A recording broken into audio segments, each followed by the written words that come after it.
عندكم كوسة ومحتارين فيها، جيبوها اغسلوها وقشروها بالشكل الموضح قدامكم، وبعدها قطعوها بهذا الحجم، وبطنجرة على النار ضيفوا فيها شوية زيت وقلبوا فيها بصل مقطعينه قطع صغيرة بهذا الحجم، قلبوه كتير منيح حتى يبدأ يدبل معكم البصل.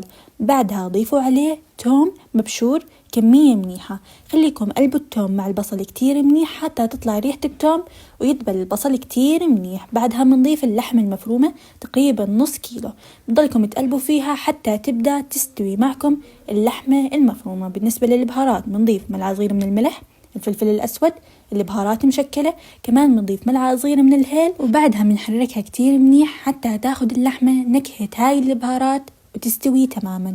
أول ما تستوي معكم اللحمة بتقيموا كل الكمية على جنب، كل كمية اللحمة هيك من الطنجرة بتفضوا الطنجرة تماما من اللحمة. بعدها بنضيف في نفس الطنجرة بتكونوا ضايفين شوية زيت بس، بنضيف عليها كل كمية الكوسة اللي احنا قصيناها وقطعناها مسبقا بهذا الشكل، وبنحرك كتير منيح. هلا الكوسة بتاخد نكهة اللحمة اللي بالطنجرة، كمان بخليها حتى تدبل معكم شوي. بعدها بنضيف بندورة مقطعينها بهذا الحجم وبنحركها كمان كتير منيح مع الكوسة حتى تدبل معكم هاي البندورة.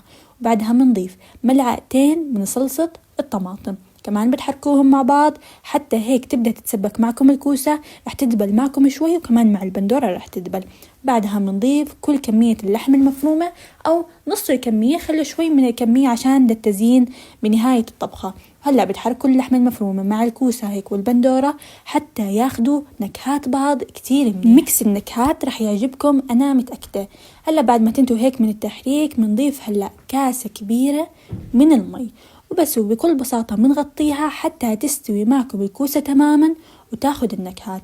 ما رح تاخد معكم وقت أبدا لتصير معكم بهذا الشكل. الريحة مو ممكن أوصف لكم كيف طيبة، فعليا بتشهي. وبس بهذا الشكل أنا بكون جهزت معي أطيب وصفة بالكوسة، كتير سهلة وكتير سريعة، والأحلى فعليا طعمتها رح تصدمكم على قد ما هي طيبة، كتير بتشهي. أنا ما توقعت تطلع أبدا هيك طيبة، فلازم إنكم تعملوها لأنكم رح تحبوها كتير. ومعروف الخضار كيف لازم تنطبخ لأنها بتكون كتير مفيدة. آخر إشي عندكم هون بتزينوها باللحمة المفرومة اللي إحنا قمناها مسبقا، وكمان المكسرات بيعطيكم طعم كتير طيبة لإلها، وبتقدموها مع الرز الأبيض.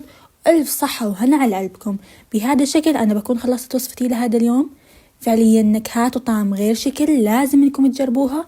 واكيد لا تنسوا تدعموني بلايك وكومنت ومتابعة للصفحة ليوصلكم كل جديد انا بقدمه.